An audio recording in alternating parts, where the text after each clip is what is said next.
Hello bachcho, let's see the question.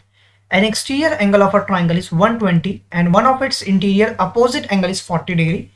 Then find the other two angles of a triangle. So first of all, let's write the key concept. The key concept basically यहाँ पे क्या होगा? The first key concept is what? If I talk about exterior angle की property, what is exterior angle property? Exterior angle is equal to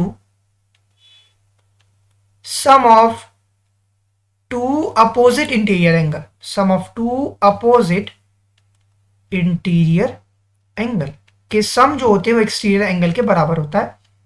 this is the property first. Second is that triangles law.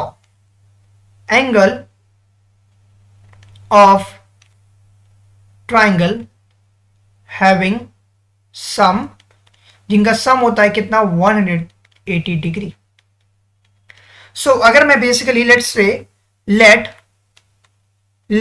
A B and C, अगर मेरे पास ये तीन angles हैं C B angles of a triangle, किसी भी triangles के ये एंगल हैं, तो अकॉर्डिंग टू क्वेश्चन की बात करते हैं. अकॉर्डिंग टू क्वेश्चन में कह रहा है क्या एक एक्सटीरियर एंगल अपने इंटीरियर अपोजिट एंगल्स के सम पे 120 है और इंटीरियर अपोजिट एंगल 40 है. तो हम कह सकते हैं, अगर मैं मान के चल रहा हूं इंटीरियर एंगल यहां पे मेरा ए और बी है, दो इंटीरियर एंगल्स मेरे पास दी गई हैं, तो लेट्स राइट ए और बी, ये दो इंटीरियर एंगल और तीसरा एक्सटीरियर एंगल जो है वो सी है मेरा.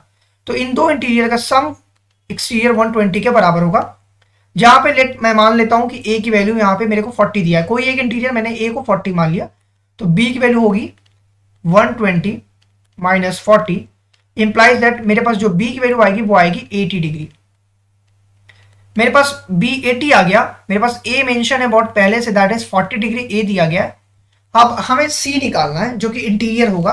तो angle in triangle, let's say in triangle A B C, A plus B plus C 40 दिया है, बी 80 दिया है, सी आपको निकालना है, तो सी लेट कर लेते हैं. Let angle C is equal to 180 degree. Angle C की जो वैल्यू होगी 180, 40 और 80 120 होगा, माइनस कर लेंगे 120 इधर, तो हमें मिलेगा क्या, एंगल सी की जो वैल्यू आएगी दैट विल बिकम 60 डिग्री. इसका मतलब एंगल ए 40, बी 80 और एंगल सी मेरा 60 डिग्री होगा. I hope this is clear to you all. Thank you very much for watching this video.